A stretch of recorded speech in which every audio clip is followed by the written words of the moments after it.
Break के बाद खुशामदीद नाज़रीन। ये जो इंतखाबी इत्तेहाद बनने हैं, इसका समर किसको मिलेगा?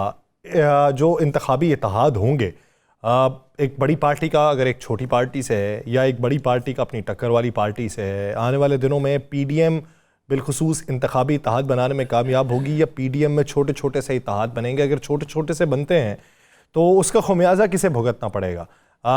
वोट अगर डिवाइड होता है और डिवाइड होके मर्ज होना चाहता है किसी में, तो उस पे बुरा असर क्या बड़ी पार्टी को पड़ेगा या छोटी पार्टी को पड़ेगा या कुली तौर पे पड़ेगा? ये सभी अच्छा असर ले जाएंगे। इसी बारे में बात करते हैं। एमकेएम के रहनुमा रेहान हाशमी साहब ने हमें ज्वाइन किया। हाशमी साहब, बहुत मशकूर है आपके वक्त के। हाशमी साहब, ये बात तो मानने में आती है कि बकौल एमकेएम के रहनुमाओं के कि हमारा हुकूमत में रहना मजबूरी भी है, हमारी ज़रूरत भी है, क्योंकि हम एक छोटी पार्टी हैं, हम विफाक में हुकूमत नहीं कर सकते, तो इसलिए जो विफाक में हुकूमत वाली जमातें होती हैं, हमारा उनके साथ इत्तेहाद ज़रूरत होता है, क्योंकि हमने अपने कारकुनान की आवाज़ हुक्काम बाला तक पहुंचानी होती है।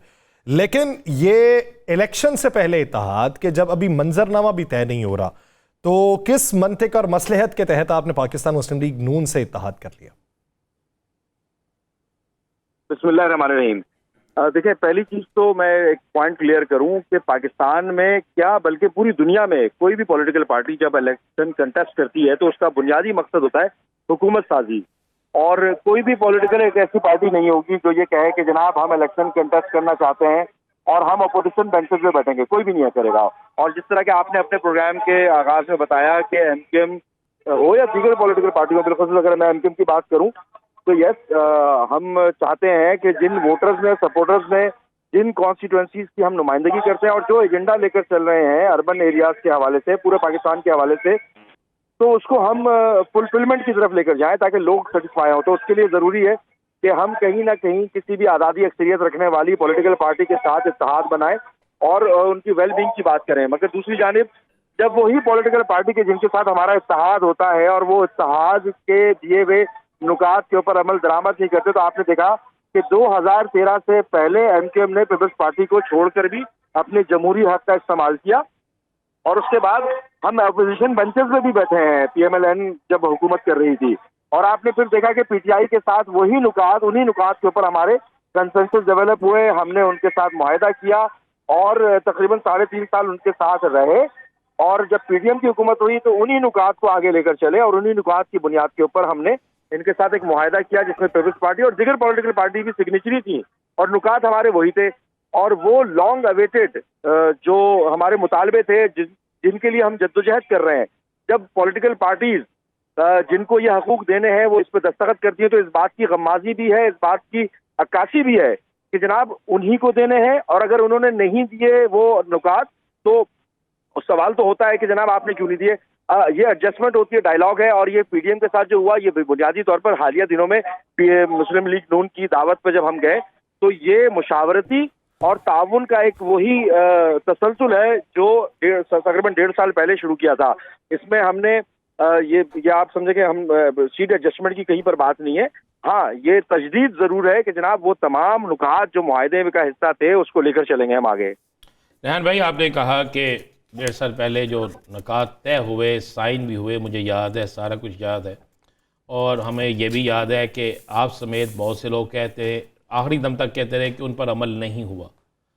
वज़ीर आज़म शहबाज शरीफ साहब थे, आप भी उन्हीं की जमात से आपके मुज़ाकरा चल रहे हैं, जो लाहौर में टॉक हुई, सारा कुछ आपके सामने है। वो आपके पास आ रहे हैं, आप उनके पास जा रहे हैं, सारा कुछ चल रहा है।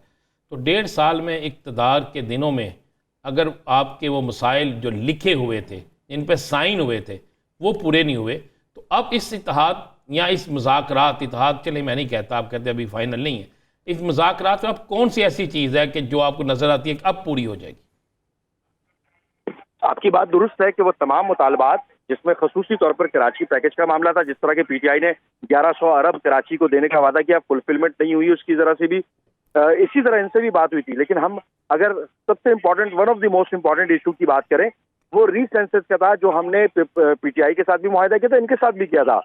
हमारी ताहाल रिजर्वेशन तो जरूर है, मगर इसमें कोई दो राय नहीं कि एमकेएम की काविशों से वफाक ने जो सेंसस करवाए, रीसेंसस करवाए, उसमें तकरीबन 75 लाख अफराद का इजाफा हुआ और एमक्यूएम की काविशें थी और इसमें वफाक की इंगेजमेंट थी। उसमें नाराजगी का भी आपको याद होगा कि सिलसिला रहा हमारी।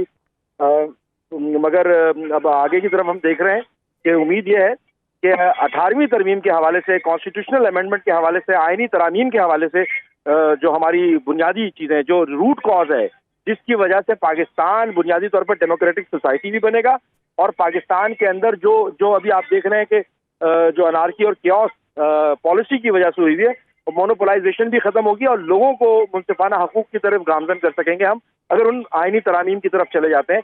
तो हमारी तरजीहात में आईनी तरामीम है बुनियादी तौर पे।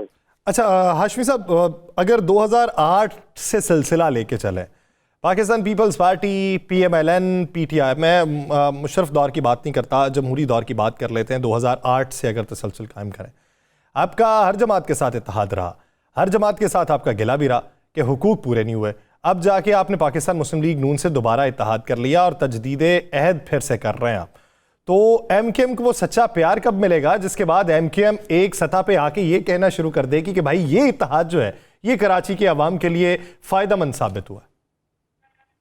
देखें, जो आपने सिलसिला बताया तो सवाल तो दरअसल उन पॉलिटिकल पार्टीज के साथ होना चाहिए था कि जो पॉलिटिकल पार्टी वादे वईद करती हैं कि हाँ जनाब उसमें कोई अनकॉन्स्टिट्यूशनल डिमांड नहीं है। 18वीं तरमीम की बात कर रहे हैं हम, जो डेलीगेशन ऑफ पावर्स की बात कर रहे हैं, आर्टिकल 140A के इतलाक की बात कर रहे हैं, प्रोविंशियल और नेशनल असेंबली के इलेक्शन को मशरूत करने की बात कर रहे हैं, लोकल गवर्नमेंट के इलेक्शन के साथ हम नेशनल फाइनेंस कमीशन को मशरूत करने की प्रोविंशियल फाइनेंस कमीशन के साथ बात कर रहे हैं एंड सो ऑन। ये कोई अनकॉन्स्टिट्यूशनल चीजें डिमांड नहीं कर रहे, ये कॉन्स्टिट्यूशनल अमेंडमेंट की बात कर रहे हैं। सवाल उन पॉलिटिकल पार्टीज के साथ होना चाहिए जो कि बुनियादी तौर पर एक दफा दस्तखत करने के बाद कॉन्स्टिट्यूशन की वायलेशन कर रही है, आवाम को हकूक देने में नाकामी का इजहार करके, चाहे वो हमारे उसमें तो फिर सर मैं कता कलामी के लिए माजरत चाहता हूं, उसमें तो फिर पाकिस्तान मुस्लिम लीग नून भी बनती है और उसी पैराए में बनती है कि बकौल आपके जिसने आइन की खिलाफ वर्जी की हो, अवाम को हुकूक न दिए हो और उनको फिर आप आजमाने के लिए उनके पास पहुंचे।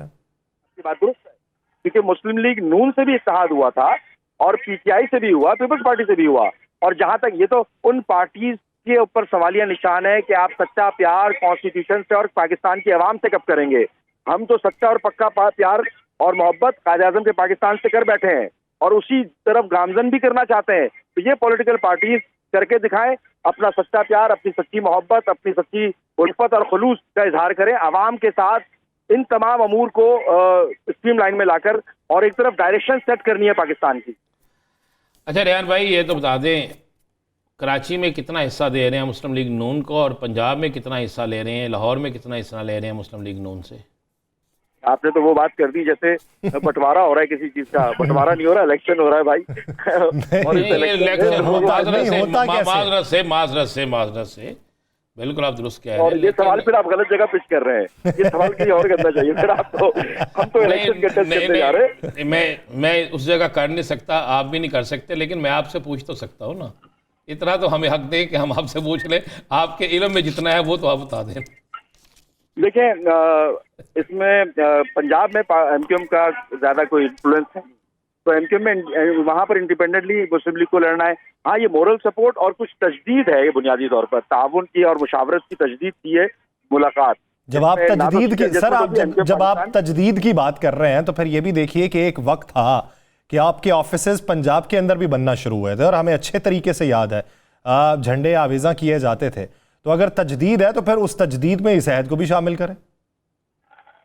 देखें, हम तो ग्राउंड रियलिटी की बात कर रहे हैं। अभी हमारा as such vote bank Punjab में हमारा मेन फोकस नहीं है। वोट बैंक लोग चाहते हैं, लोग कारकुनान भी हैं, हमारे ऑफिसर्स भी हैं, लेकिन उस तरीके से हमारी पॉलिटिकल और इलेक्शन के हवाले से वर्किंग नहीं है। और अच्छा, ग्राउंड रियलिटी की अगर बात करते हैं तो आपको लगता है कि कुली तौर पे PMLN की इस वक्त पावर है?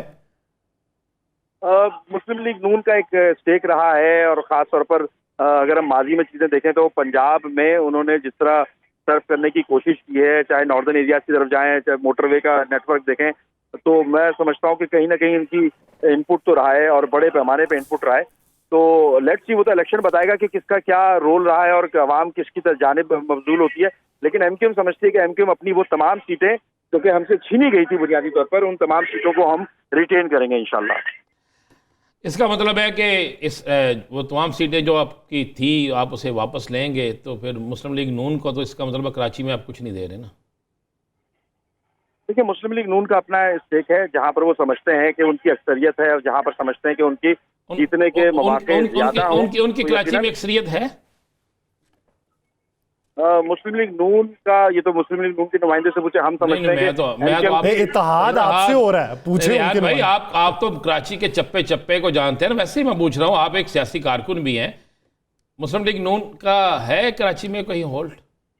देखिए, किसी भी पॉलिटिकल पार्टी का कहीं ना कहीं ज्यादा और कहीं कम तो लोग सपोर्टर्स तो मौजूद है ना। ये अभी इस वक्त हतमी तौर पर कहना मेरा ख्याल है कि गैर मुनासिब होगा। उसकी वजह यह है कि हम तो अपने बारे में कंसर्न है कि हम 17 चले इतना ही कह दें, इतना ही कह दें, इतना ही बता दें माजरत से, मुझे सिर्फ इतना ही बता दें कि कराची में कोई 2-1 सीटें ऐसी हैं जिस पे मुस्लिम लीग आप समझते हैं कि टफ टाइम दे सकती है? नहीं, मेरे इल्म में नहीं है। मेरे इल्म में नहीं कह रहा, ये मुस्लिम लीग का कोई नुमाइंदा बेहतर अंदाज में बता सकेगा कि कहाँ पर उन्होंने इलेक्शन के हवाले से वर्किंग की है। अच्छा हाशमी साहब, एक आखिरी सवाल ये कि हाँ तो फिर गया ना। अच्छा चले चले पहले हाशमी साहब की बात। इत्तेहाद तो फिर उसमें बोलो, बस मैं नहीं कह सकता जी। यस हाशमी साहब, आपने बल्दियाती इंतखाबात से बाइकआउट किया, ज़िमनी जो इंतखाब था उससे भी बाइकआउट किया। अब उसमें आप लोगों की मंतिक ये है कि हम लोगों ने बाइकआउट किया तो टर्नआउट कम आया। दूसरी तरफ अगर ज़मीनी हकायक देखें तो जमाते इस्लामी ने पीपल्स पार्टी को टफ टाइम दिया। आप नहीं समझते कि वो बाइकआउट जो था वो अब आम इंतखाबात में आपको नुकसान पहुंचाएगा? देखिए, MKM ने जो बाइकआउट किया वो बुनियादी तौर पर उसका एक असूली रीजन थी। असूली रीजन ये थी कि जनाब, हम समझते थे कि जो डिलिमिटेशन की गई है वो गैर कानूनी तौर पर की गई है। और आज भी हम अगर ग्रीवियंस का इजहार करते हैं पीपल्स पार्टी के हवाले से, तो उसका नुक्ता ये है कि जनाब, अगर आप DCs के जरिए और IGs के जरिए इंतखाबात को मैनिपुलेट करना चाहेंगे तो वो गैर मुनासिब होगा। वो प्री पोल रिगिंग कहलाएगी, वो जेरी मैंडरिंग है। इसी जेरी मैंडरिंग और सीटों के इजाफे की बात है क्या ना जनाब, आप कराची की एक सीट दे रहे हैं 2 लाख नफूस पे मुश्तमिल UC की, और वही सीट 50,000 नफूस पे मुश्तमिल अगर इंटीरियर सिंध में होती है, तो कराची के लोगों के साथ ज्यादती नहीं है ये? अच्छा हाशमी साहब, तो आप लोगों ने PTI को ब्लेम किया था कि हमको असेंबलियों से नहीं निकलना चाहिए था। जो ये पंजाब की असेंबली तोड़ी, तो आपने भी ये कहा था कि असेंबलियां उसकी नहीं तोड़नी चाहिए थी, सिस्टम के अंदर रहना चाहिए था। वो जो इस्तीफे दिए गए थे वो इस्तीफे भी नहीं दिए जाने चाहिए थे। तो आप नहीं समझते कि बायकॉट करके सिस्टम से बाहर होकर गलती की गई? देखिए, ये MKM का अपना एक मौकिफ है। MKM ऑपोजिशन में जाकर भी, इलेक्शंस का बाइकआउट करके भी, और बल्दियाती हो चाहे जनरल इलेक्शन हो, हम अपने जमहूरी हक को इस्तेमाल करना चाहते हैं। हम कुछ चीजें देकर आजमा कर अया भी करना चाहते हैं, और वो अया हुई है चीजें कि जनाब, आप बात कर रहे थे कराची के वसाइल की, अब वो तमाम लोग वही कंटेंट इस्तेमाल कर रहे हैं जो MKM बोला करती थी, वही लफ्ज वही अल्फाज इस्तेमाल किए जा रहे हैं जमात के दोस्तों की जानिब से। फिर दूसरी चीज ये कि कराची के साथ बिलखसूस और बिलउमूम सिंध के साथ जो डिस्क्रिमिनेशन होती रही है वो भी आया हो गई। फिर वोटों के तनासुब को अगर आप देखें, कहीं पर अगर 20,000 वोट लेकर कोई जीतता था, तो ये क्या 3,000 वोट लेकर जीतने वाले को सही नुमाइंदा कहेंगे आप?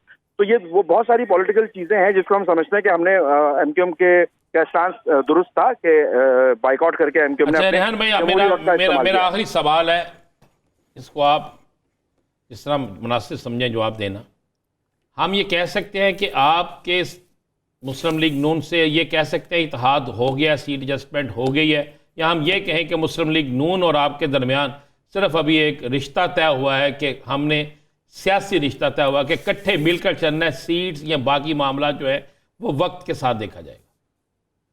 देखिए, सीट एडजस्टमेंट का लफ्ज मेरा ख्याल है कि मुनासिब नहीं होगा। सीट एडजस्टमेंट, तमाम पॉलिटिकल पार्टीज अपने नजरियात के मुताबिक इलेक्शन लड़ेंगी। हाँ, ये जरूर है कि हमारे कुछ इत्तफाक राय जरूर हुआ है, और वो इत्तफाक राय ना सिर्फ सिंध और कराची के लेवल पर बल्कि पाकिस्तान की सतह पे भी हुआ है कि हम आगे चलकर जो 1.5 साल कबल जो हमारे नुकात थे, जो हमने PMLN से जिस बुनियाद के ऊपर मुआहिदा किया था, उन नुकात को पाया तकमील तक पहुंचाने की कोशिश की जाएगी, अमली तौर पर, सियासी तौर पर और आईनी तौर पर। हम कोशिश करेंगे मुश्तरका तौर पे। आइनी तौर पे कोशिश की जाएगी कि हालात को बेहतरी की समत में गामजन किया जा सके। बहुत शुक्रिया हाशमी साहब इस हवाले से अपना वक्त देने के लिए। नाज़रीन, प्रोग्राम का वक्त खत्म हुआ चाहता है, मुझे और राना साहब को दीजिए इजाज़त। अपना बहुत सा ख्याल रखिएगा। अल्लाह ने के बाद।